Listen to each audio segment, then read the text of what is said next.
When people talk about gun violence or powerful ammunition, they often think of high-caliber firearms or military-grade weapons. But one of the most commonly used and surprisingly deadly rounds in the United States is the .22 long rifle, often just called the .22 LR. Digging deeper into the .22 LR really changed how I saw it. It's not just small, it's shockingly common in serious incidents. It is commonly seen in shooting ranges, training sessions, and even in households where firearms are kept for basic protection. Despite its simple design and low cost, this round has been linked to more fatal incidents than many larger and more advanced bullets. In this video, we'll take a closer look at the .22 LR and explore how this became one of the most frequently used. And understanding why the .22 LR has such a strong presence starts with knowing what it actually is. At first glance, it doesn't look like much. It's small, light, and honestly, I feel it's almost harmless, but wait until you hold it. It's easy to overlook the .22 LR. It looked more like a toy than something you'd associate with real danger. Just how we misjudge things just because they seem harmless at first glance, right? It's a rimfire round, meaning the primer that ignites the powder is built into the rim of the casing. That might sound like a small detail, but it's part of what makes it so affordable and easy to produce. Most .22 LR rounds weigh just around 30 to 40 grains and travel at speeds between 1,000 to 1,300 feet per second. On paper, that might not seem like a lot, especially compared to heavier, faster calibers, but its impact goes beyond raw numbers. What makes it so common is how easy it is to shoot. There's almost no recoil, the sound is soft compared to other rounds, and it doesn't cost much. It's the kind of bullet that shows up in beginner kits, target ranges, and hunting trips. Honestly, if you've ever fired a gun for the first time, chances are it was a .22. But the thing that always catches us off guard, despite how approachable it seems, this tiny cartridge finds its way into serious situations far too often. It's used in pistols, rifles, and even for pest control in some cases. And because it's so widely available, I feel that's when it wasn't just about a cheap bullet, it was about how often people mistake simplicity for safety. What always gets me is that contrast. How something that looked like a toy in my hand could be tied to so many real-life tragedies. It's not just about how many people use it, it's about how often it's underestimated. The real danger of the .22 LR lies in the illusion of safety. That illusion has led to countless tragedies, making it not just a tool, but a quiet threat hiding in plain sight. Now, one of the biggest reasons why the .22 LR has become so deeply embedded in American gun culture is how easy it is to get. It's not just the bullet that's affordable, it's the firearms too. You can walk into just about any gun shop and find a wide variety of pistols and rifles chambered for .22 long rifle, many of them priced much lower than larger caliber weapons. And that's not just a recent trend. The .22 LR has been around since the 1880s, and since then it's earned a reputation for being the everyone round. Hunters use it for small game.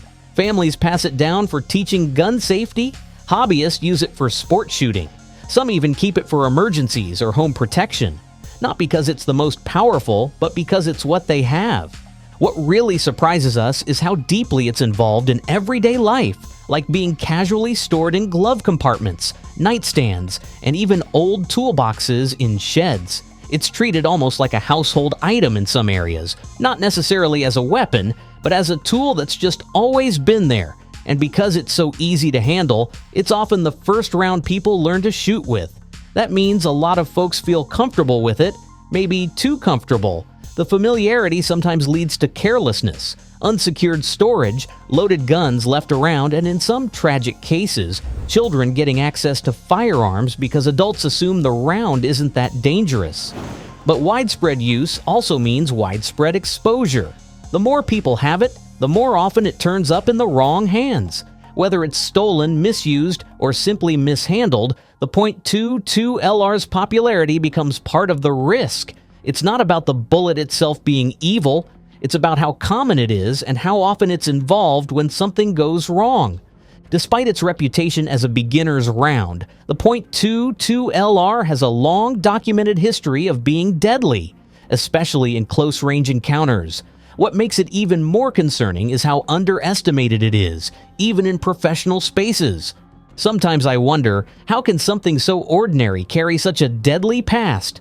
A small bullet that most people treat like a training tool has ended lives in some of the most calculated operations in history.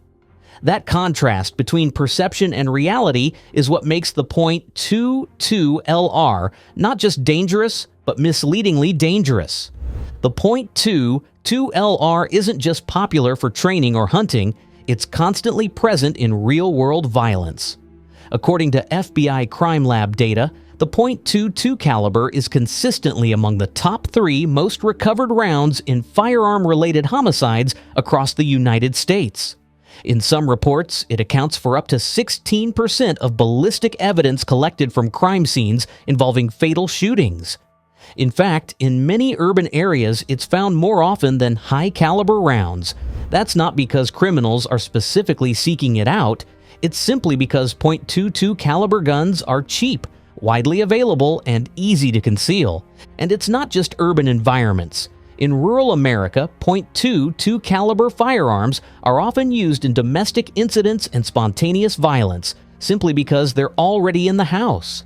In a 2016 study by the Journal of Forensic Sciences, out of 1,225 firearm-related suicides analyzed, over 300 involved a .22 caliber weapon, making it one of the most commonly used rounds in both impulsive and planned acts. What's even more devastating is its link to unintentional shootings.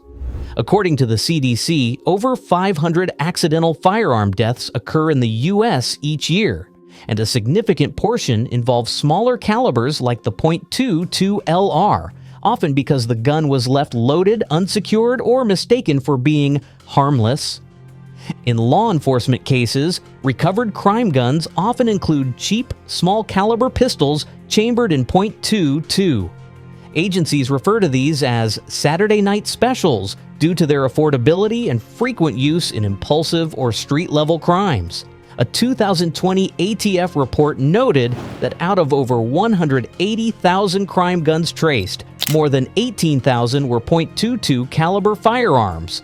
It's not the kind of statistic people usually think about when they see a box of .22 ammo at a sporting goods store.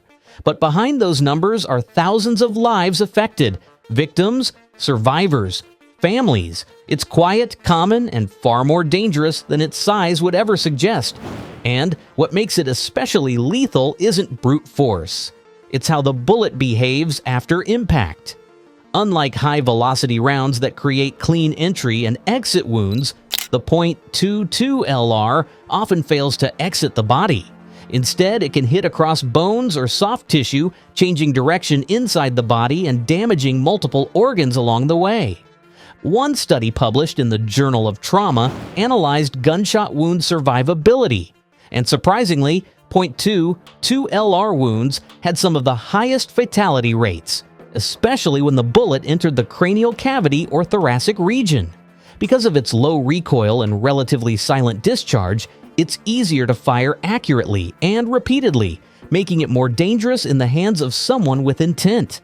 The law enforcement agencies have historically used .22 LR pistols for discrete operations and assassinations, not because it's flashy, but because it's quiet, reliable, and at close range, devastatingly effective. It's even been used by military and intelligence operatives in covert missions for the same reasons. Even after all the headlines in history, the .22 LR remains largely misunderstood, not because it's rare, but because it's routine. It isn't the weapon of choice in blockbusters or front-page massacres, and yet it keeps showing up in forensic archives. Forensic specialists often note the difficulty in linking .22 LR rounds to specific weapons. Its bullets deform easily, fragmenting on impact or becoming too damaged to trace. In many cases, the round leaves just enough behind to tell you what happened, but not enough to tell you who did it. To me, it's more than just a round built for convenience. It's a symbol of how something so simple can carry layers of danger. Most people never even notice one tiny bullet has touched so many lives, but somehow it has found a seat at nearly every table where firearms exist, from family safes to undercover operations. And it's strange how something so present in crime scenes can leave so little behind. The more I learn about it, the more it felt like the .22 wasn't just a tool, but a ghost, silent, common, and almost impossible to pin down. In the end, what makes the .22 LR so unnerving isn't just how often it's used, but how easily it disappears into the background of everyday life. It's a round built for convenience, but entangled in complexity. Through its history, usage, and consequences, it represents a deeper issue: how normalization blurs caution. This isn't just about one bullet, it's about the quiet power of familiarity, and how something so overlooked can hold so much weight.